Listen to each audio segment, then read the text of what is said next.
Hi friends, host Eric here, host of Talking with Famous People. And Kim and I just watched together this video on A432. I was curious about it because I'd heard on a few occasions before that like A really should be tuned to 432. I always thought it was weird because after all, it's like he says here, it's a relative thing. It's a relative pitch that the experience of music is not one that links literally to this many cycles per second. It links to, are the intervals proper? Are they well tempered, so to speak? And this guy in the process disabuses people of some various notions regarding the sacred geometry of this number and that number of cycles and such and so forth. So as we're watching it though, Kim was commenting and enjoying actually watching it, even though it's not something that's really one of her interest areas, like how to tune a guitar or whatever. Oh, is that what this video was about?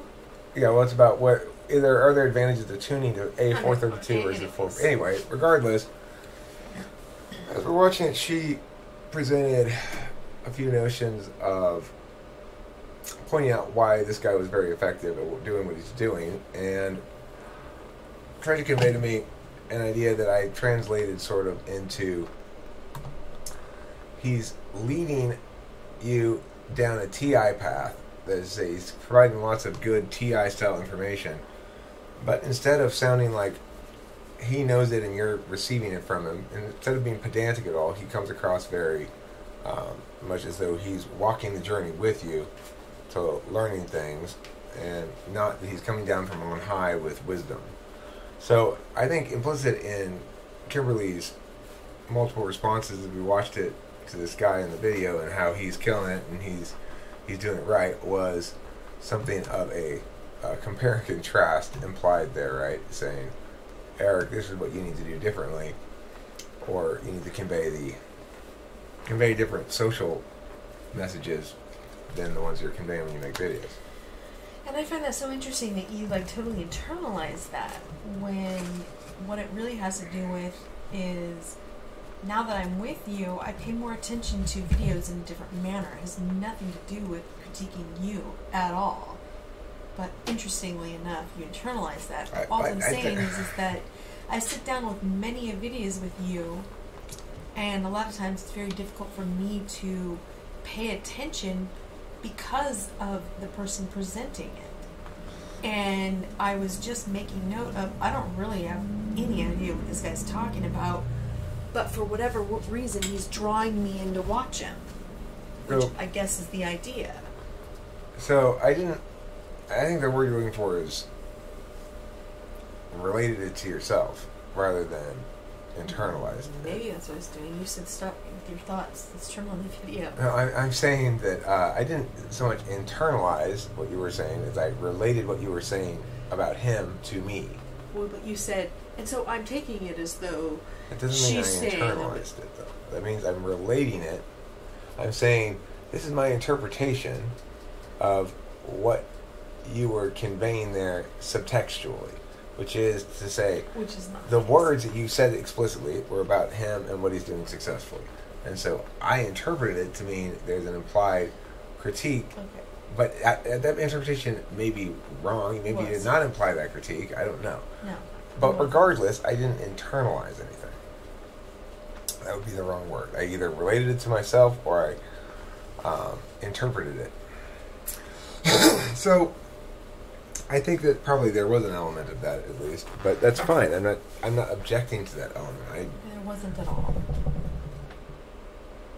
Okay, and I'm certainly open to and subject to various critiques, including FE critiques like that, about how to provide information. But I think another element in this is the way he put the video together. Like it's edited and it's got like different styles. Like certain sections he'll have himself in black and white, like it's supposed to be serious, and certain sections he'll have like a little bit of background music. Well, I mean, which I find in your videos too, very entertaining. So I guess for somebody like me, when you edit your videos, I have a lot more fun watching them than when they're all about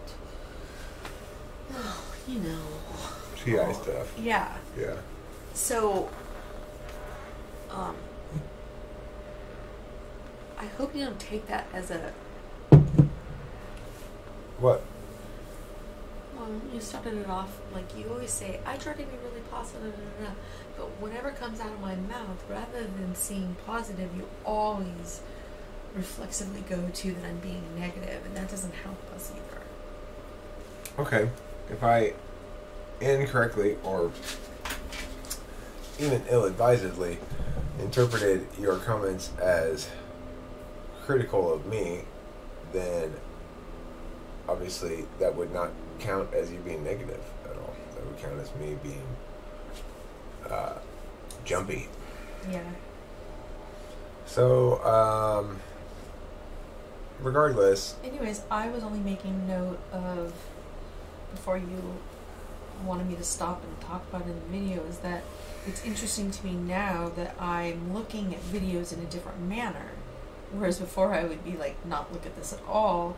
But I guess in a way I'm not critiquing you. I'm just like, now when I watch people do videos, their style either makes me uncomfortable or comfortable, or so. But I didn't used to look at videos like that. I was looking at videos for the, I don't know, there's not a lot of stuff in cat videos, but that's really what I like to watch. Now chicken videos. I think the takeaway for me is I'm playing one angle of defense a lot. You know, so it's like when I make a video, I want to make sure it's not intellectually leaky. I don't want to be subject to certain kinds of intellectual critiques, like, you're not doing good thinking here, you're not doing good deductive reasoning. But in the process, I choose to sacrifice in other areas, such as relating well to the people.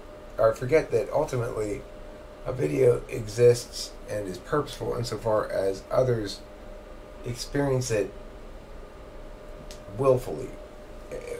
It doesn't really matter what it's doing. Right. Like this video I watched earlier about coincidences and magic shit and the simulation and stuff. It didn't do anything intellectually for me. I knew all those ideas already, and it wasn't convincing or anything. I just thought, well, that's, of course, in a world with God knows how many countless events occurring every day, there's going to be a lot of them that are going to be apparently coincidental. But that coincidentality links to your own narratives in ways that are they're non-magical. Like Delilah thinking that after the big drought when it rained, that was a very coincidental thing and blah, blah, blah. Well, to me, it didn't make any impact at all in that regard, and I didn't see it that way. And it shows you that it depends what your own individual slabs are doing, how the meta slabs relate to those. Do I believe, nevertheless, in things like signs? Yeah, but I don't trust my ability to read those signs, which I think is important. You've been working on that lately. What? Working on your signs. Working on my signs? Like what? Well, I'd say in the last, 4 months, you've been talking a lot about slabs again, and signs like the bear, and signs about the cat's deaths, and right. Trying to establish ahead of time right. some slab frames. I mean, and it's interesting for me to watch you do that, because I think I've always done that. I'm always gauging things based on my feelings of energy around me, and I can feel that strongly. I can feel walking into a room when there's negativity, there's a fast energy that comes over me, and that's where I think that ISFJs have that. We can read an energy, and so we immediately, before we even approach a situation, can feel an energy. And so it's like I don't know how to explain it. I would suggest that it's possible we experience the slabs with varying degrees of detachment and that trying to withhold judgment on slab-related matters for me is important. What you're saying is slab-related matters indicate to you where the judgment ought lie, which is a different question. It's like saying you feel as though you know the truth of something, you know the NI of something. How do you know I don't? I'm not saying you don't. I'm saying that we're taking a different approach to slab analysis. So you see slab analysis as something that produces conclusions. I see slab analysis as something that links backwards more than forwards. So you use the slabs to make a decision and act or something. Well, of course. I look backwards. I look backwards at what's happened before and seeing how it links into what's currently going on. Right. And So stuff like maybe that's where our duality lies. It lies somewhere in between. And so we have to both learn to step back and also pull and push forward. So I have to learn to push. I'm not sure which one I am and which one you are, but I think that you have to learn to pull back and rely less on your NI in certain circumstances. So that's and rely what more on duality others. is. So we both need to work on our respective tool functions. So I need to improve my FE to communicate more effectively. Somewhere in between us is perfection, and we're going to spend our lives trying to find that. Well, I don't think I don't think it's somewhere between us is perfection. I think it's by filling our roles as complements for each other, we can help each party attain a more perfect whole one person. Yeah, but it's like because you force me to pay more attention to FE, whether I want to or not, whether I'm right or wrong, it's like it's always going to be about. I wish the camera were on you right now. You're turning me into just I wish the camera were on you. Stinky nose picker. Yeah. Pretty soon I'll be peeing in bottles around your desk too. Kim, it's like this. It's like soon you'll pause and be able to go, okay, his tone's not great, but I'm going to listen to his words. And soon I'll be able to pause more easily and go, okay, my words may be right, but I need to pay attention to tone and delivery because right now and her feelings. And her feelings, of course. Because, well, if I'm just conveying to you on your main information-getting metric that I am angry and contemptuous of you, then that's the message you're going to get, regardless of what my words say. Right. That's exactly it. I've been telling you that since hour 2. And concurrently, if you don't actually listen to what my words say, I'm going to get angry and contemptuous. Right. Well, remember what happened on our first date? What did I do? I kicked you out of my bedroom and I kicked you out of my house. I said, get out of here. And you threw a fit all over the lawn. I did not throw a fit on the lawn. Rolled into the cement. I did not do bumped in your car. I did not do that. Okay, well, that's what I imagined. And then you went home and told on me and... Or should we talk about what you did the next day? What did I do? The next day? Yeah. You called up your married paramour and had him over and talked a bunch of shit about me and had sex with him. Oops. I mean, we were not going out, obviously, so you did nothing wrong.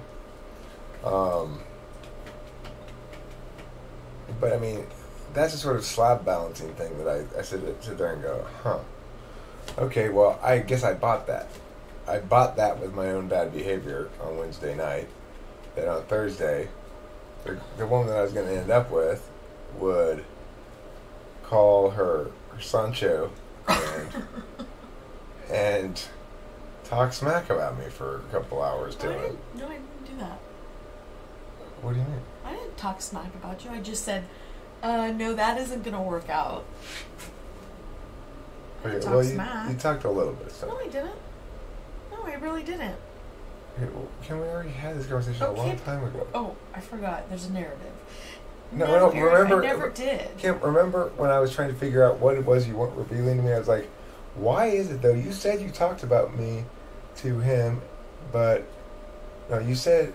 No, I didn't talk smack. I just basically told him about the channel, and I told him, like, I kind of explained what happened. I know. That's exactly. But I wasn't talking... Okay, well, whatever. Shit. It doesn't matter. I'm not saying... Okay, but so anyways... about that. Let me tell you this. I don't know if I told you this. He turned around when he was getting ready to leave, and he said to me, so it's talking with famous people, right? And I said, yeah. He says, I'm going to look that up. I forgot to tell you that. I wonder if he still watches it. I don't know. I don't know if he ever did. I don't know if he would remember that. I don't know if an IFTAPFE would remember something. I think he was an INFP. He might have been an ISFP. Would an INFP remember that? Yeah.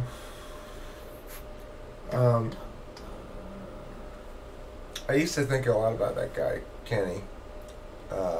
Interestingly, he's the brother of one of the Real Housewives of Orange County. So that was interesting. And I think sometimes still about Mary. Who's Mary? Cam had a friend when I first met her named Mary. Oh, yeah, Mary. And I thought I was getting on well with Mary. Like, I was schmoozing her a little bit. And she mentioned she liked this one kind of treat from Sprouts or whatever. Cashews. And I bought it some and had it there for her one time. And there was no kissing that ass. As soon as it became clear that Kim was getting serious with me, that she wasn't going to go back to sleeping with Kenny, that Mary just was like door slam. She liked that drama. She didn't like my... I don't know what she just didn't like me. She didn't like you. Because I wasn't going to let it bullshit fly, is what usually happens in situations like that, with somebody like that. I didn't do anything at all to her. She told Kim, I can't be a party to this. I can't support you if you're going to be with this guy. He's insecure and some other shit like that, she said. Possessive and insecure. Possessive and insecure. And you know, she had barely had she had like a couple conversations with me is all, and I had done nothing to anger her or anything. So this is the sort of thing that happens sometimes. And what will sometimes happen is people will go, yeah, but Eric, you said meow to her. Okay, in this particular instance, I didn't say any meow to Mary, so that argument can't be made.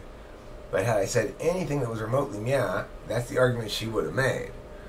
And so this happens a lot, where somebody makes an argument and says, Eric's bad because meow. What they really mean is, I'm scared because he's not going to let my toxicity fly.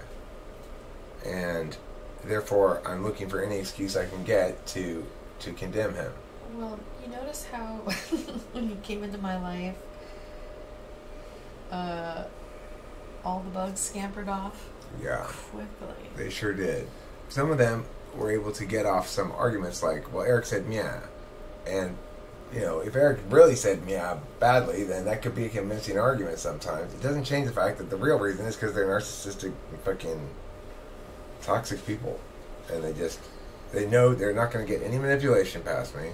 They're not going to get any bullshit. I'm going to call them out, and I'm going to call them out in front of people. I'm going to make them be accountable for their actions and words. And they're absolutely fucking terrified, so they run in terror.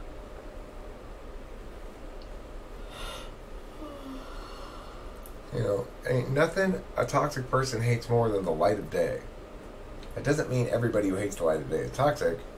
I'm just saying, if there's one thing that I bring with me at all times, it's the light of day. I am not interested in secrecy, hiding shit, avoiding shit, or anything of the sort. And I will show you a tantrum if you do any of those things. That's right. Because I am the inner child of universal truth.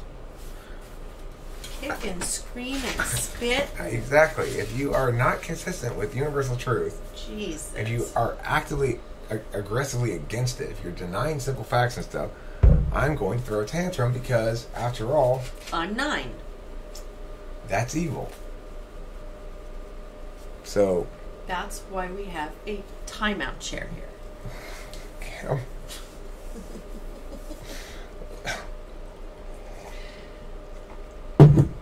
Kim sometimes has a bit of a wishy-washy relationship with truth.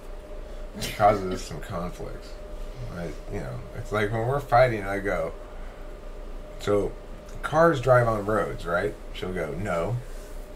So cars don't drive on roads, right? No.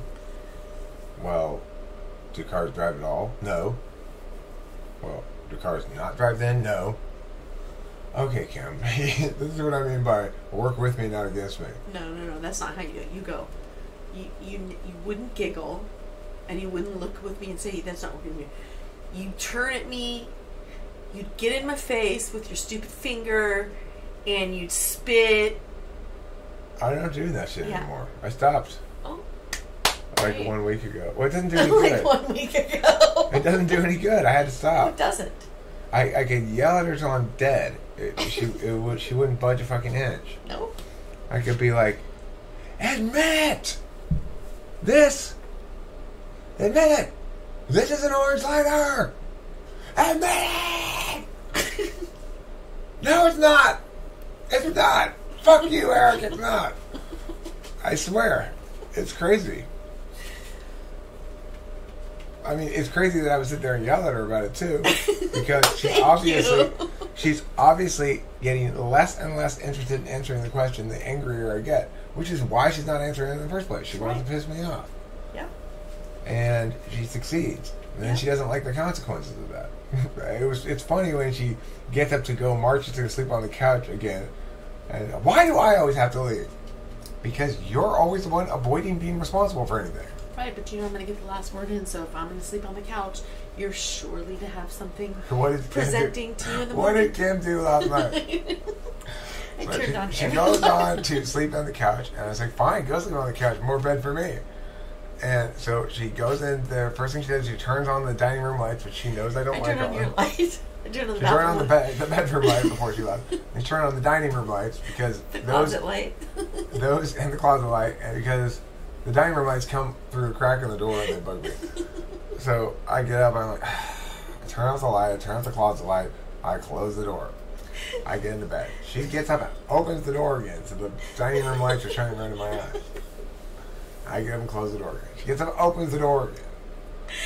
And finally, she comes back into the room a little while later and goes, don't you say anything to me. I said, I'm not. And then she starts in on this whole like, and I'm like, but Kim, as I usually do, and she just ignores everything I say. And then I get up and I go, okay, fine. I'm going to go outside right now because you're being a bitch. And what I'm going to do, of course, I have to be the. I always get the last word in morality.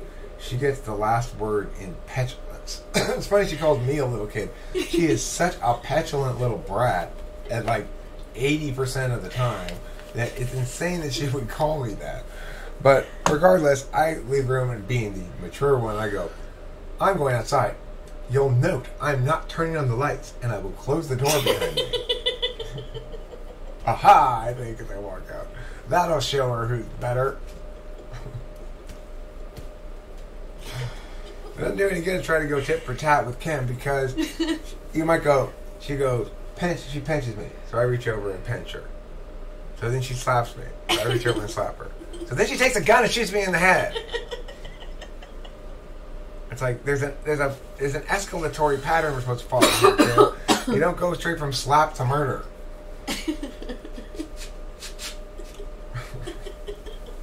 She's a difficult woman, I tell you. It's not easy being with Kimberly. It is not easy. It is not easy being with Eric. It is not. Ask all of our friends. Hey, Kim, I got a question for you. Ask all of our friends, is it easy being with Eric? Kim, I got a question. What are some of the nice ways that being in a relationship with me is better than the previous relationship you've been with? You brought me a daughter. Okay. I guess that's... So I have a kid? Didn't the previous people you were with have a kid? No. Kevin had several, but he didn't. You didn't get to keep those or what? No. Anything else?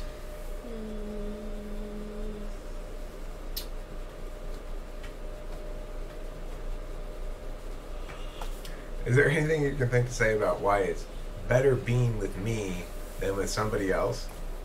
Why I'm special in some way? Oh, because you're my special someone. notice the complete, I think it's basically inability to attribute anything good to the other person. It's like, well, what is nice about being with me? Well, you're not Hitler. You're not Hitler? You know. Okay, well, but what's nice about being with me? Well, you're tall. That's not anything about me, right? It's just sort of a fact. Well, what's nice about being with me? Well, you don't shit on my pillow. Okay. What's nice about being with me? Well, you're not contagiously sick most of the time. Yeah, these are not nice things. These are just there's nothing about me that's special. It's just I'm not as bad as previous people. Maybe I don't even think she'd say that necessarily. She's told me on multiple occasions that previous relationships were less volatile. She had to fight less. Or did you? You fought less. Is that what you're saying? Yeah. Why do you think that is? What were those guys doing to help you fight them less?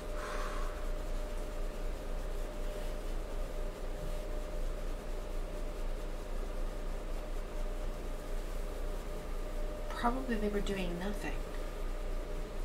I mean, they weren't challenging you at all. No. They just go along with what Kimberly says. Well, they just leave.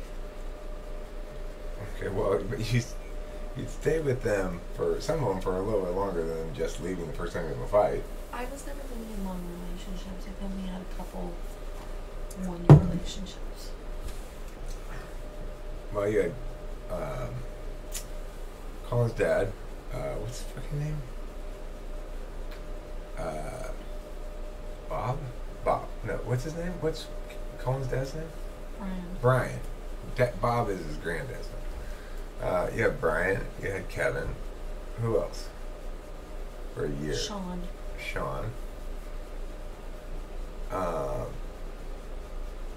That's your first.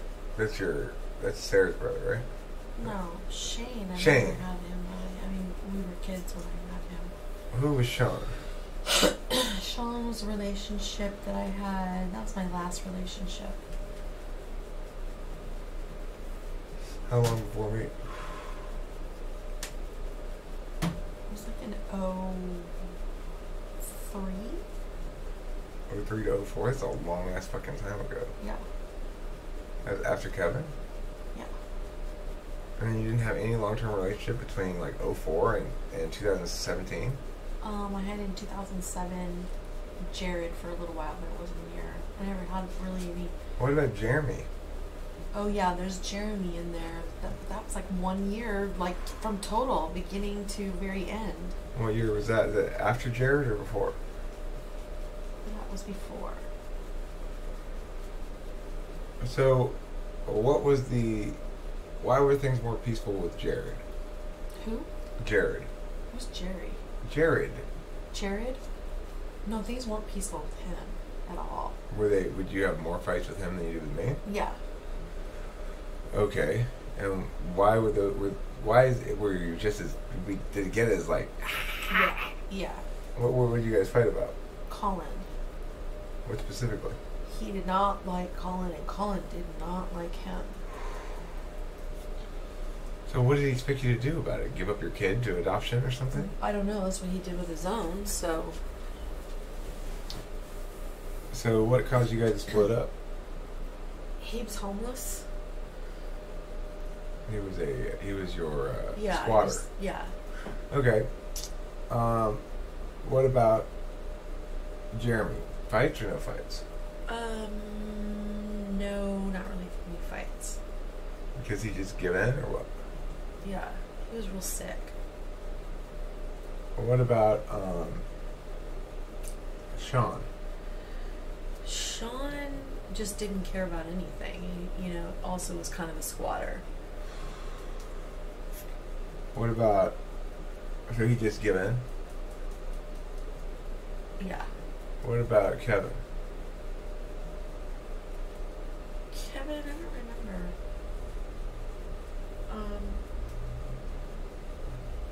Stop watching porn, Kevin. Yeah, he was just. And what did he say? How would he push back, or would he?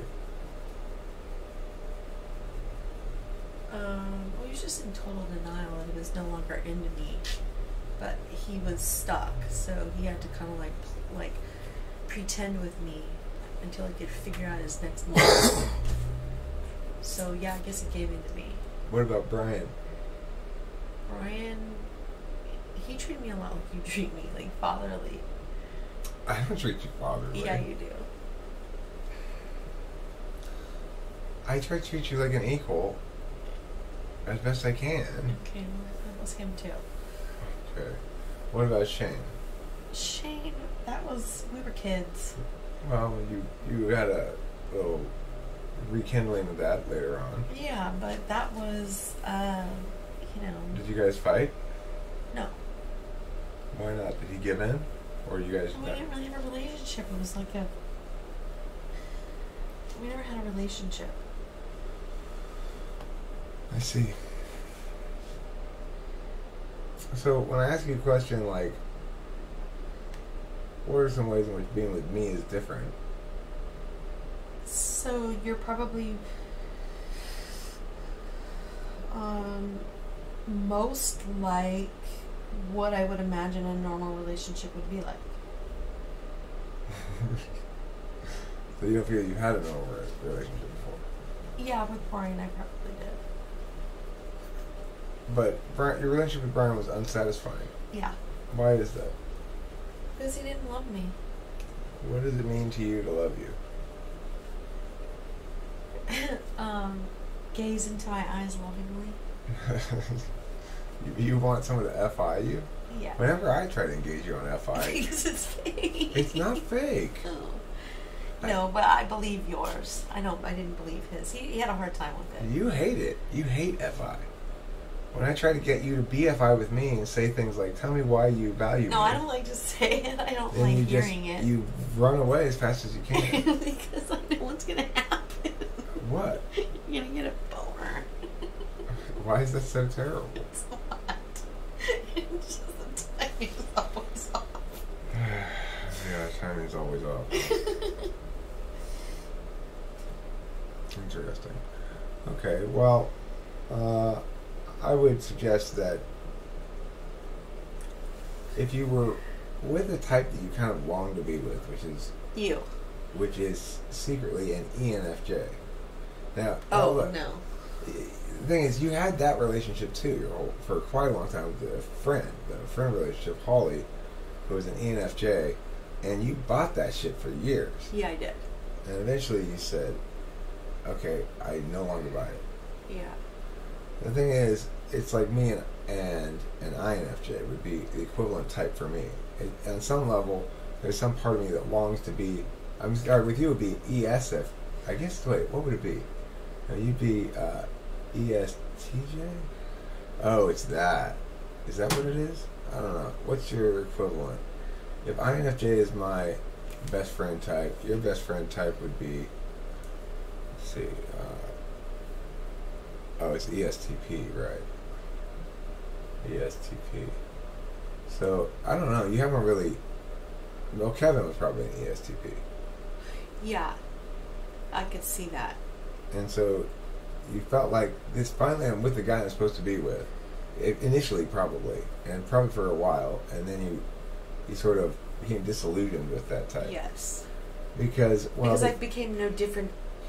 I became no different to him than anybody else in his relationships. Like, he's quite the nurturer, but as long as he's into you. But he loses interest, and then he'll move on to the next person and give them just as much. You know what I'm saying? That's TI-FI good old boy. That's FI polar. He doesn't really value you. He values... No, I never felt valued, and I never felt valued in my relationship with Brian either. I do feel valued by you.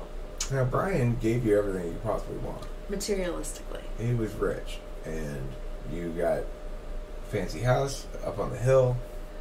You had presumably a nice car. I don't know. And you guys traveled to Europe. I appeared to look as though I had it all. Right.